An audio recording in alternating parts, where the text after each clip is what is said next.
there, YouTube? Yo, what up out there, everybody? SEL0320 representing JVS. Yeah, Joe Johnson 030.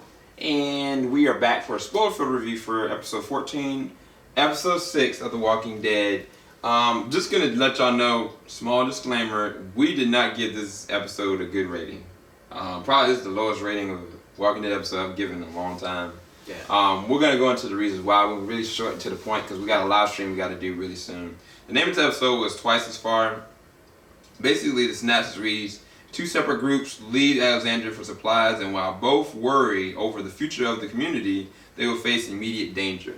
That's an understatement.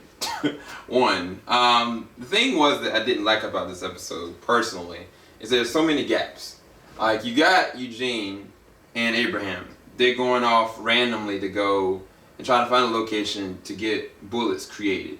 Eugene goes on this, I don't want to say a pissing contest, but in so many regards, like, he feels like he has something he has to prove of his seniority, or even like his position as, you know, as a survivor, you know, and it just kind of comes off really bland and weird. But even more so than that, Joey brought this up in a non-spoiler review. He goes from Abraham getting offended from what he said to leaving him there to him getting kidnapped by none other than Dwight. Now, Dwight is back in this episode, right?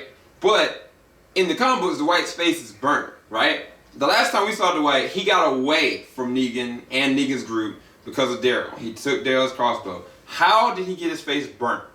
If any comic book person knows, they would know.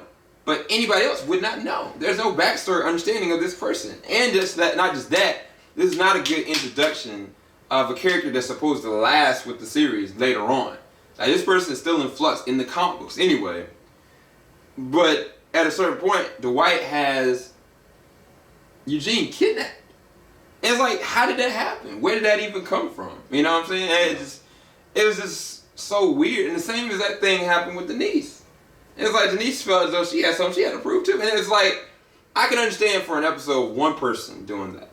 But for both of them to do that, it just felt so dry, man. I didn't like that. I don't know. What was some of your thoughts before we get to the one of the more impactful moments, which is the death? For me, I didn't mind the fact that they were trying to prove themselves. You know what I'm saying? Because they probably seen to themselves like they didn't want to be like a liability or like dead weight, or you know what I'm saying? So I can kind of get that. There's a point when they're gonna have to, you know what I'm saying, carry their own weight as far as defending themselves. You know what I'm saying? Not have to be rescued all the time. But so I didn't mind that part. What I found fault with in this episode was just how, for one, going from the last episode going to this one, you know, the whole incident with the saviors is not even talked about. You know what I'm saying? And it's like, did that even happen? You know what I'm saying, kind of thing. And then not only that, but like, I actually like the part where Eugene was like, we're gonna make bullets here, you know. And I'm still wondering by the end of this episode, is that still on the table? Yeah. I like Eugene's character, how he's like wanted to step up and say he adapted. Yeah. Which I think is pretty cool.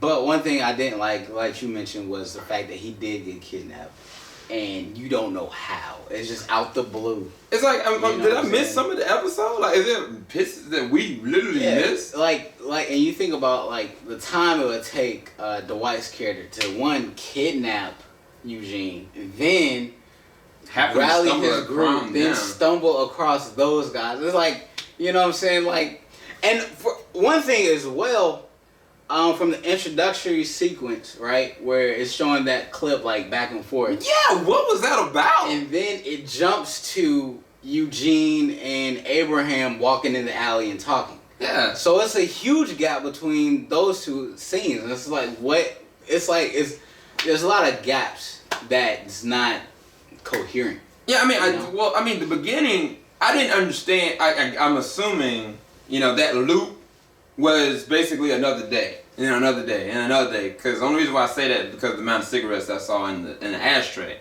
But if I wasn't paying attention to the ashtray, I would think like, oh wait, Are they looping again? The same thing, a different scenario? I was like, that totally was off-putting to me. Yeah. But the biggest thing that happened was definitely that Denise died. Like, she got an arrow to the freaking head, straight through the eye, from Daryl's crossbow that Dwight had took. And to me, and Walking Dead does this a lot. They kill characters right before they say something pivotal. Like, she said something to Rosita and Daryl that they really need to hear, right? It was really pivotal. I was like, I was like, something bad about to happen. Like, never something like this. And that's, to me, that is something that they shouldn't have done. Like, if they were going to kill it, right? Like, at least let me, you know, have weight to it. You know, it just was for shock value. It surprised me and it was messed up and sad. And I feel bad for Daryl because every person he gets connected to, such as like Beth, trying to find Sophia, and now this chick with the Guy Stern orange soda of all Guy Stern things, she gets a hollow point in her eye. Like, it was messed up, dude. Like, I don't understand the reasoning for it. And it was like, the weight of it could have been more impactful if I knew where Tara was. Like, where's Tara and Heath? Because this is her move. Like, I mean, that's never even brought up. And then Morgan, like, I mean, yeah, build the freaking fence and build the, you know, the jail. If y'all capture Negan, y'all have somewhere to put his tail. I understand that. But it's like, him looking at Carol, him just gazing even towards the end of the episode, it didn't make sense. Yeah. Like, it was like, I don't want to say it was too artsy, but it was like, I guess it was meant to have symbolicism, but it didn't give it to me at all.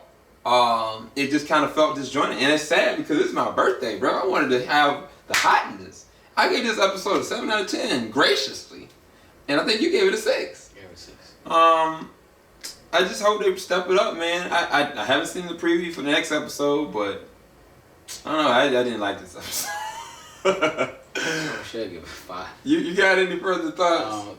Well, yeah, and one thing also that didn't get addressed, because Denise had mentioned Tara on the tracks. Like, something about her not telling her that she loved her or something like that. But I thought that Tara had said that she loved Denise, but she didn't mean it. You remember when the dude Paul had her in the truck and she was talking with him about, like, I gotta confess something? Oh, yeah. I see what you're saying. But still, like, who gonna remember that? Yeah, I just remember that because I remember details like crazy, but... Yeah, and then... Yeah. Anyway, I'm done talking about it. We're about to have a live stream. Hopefully y'all go and check that out. Yeah. Keep it locked, JVS. We ain't gonna stop. We need to get back to Daredevil real quick because Lord knows that was some boo-boo. Later, y'all.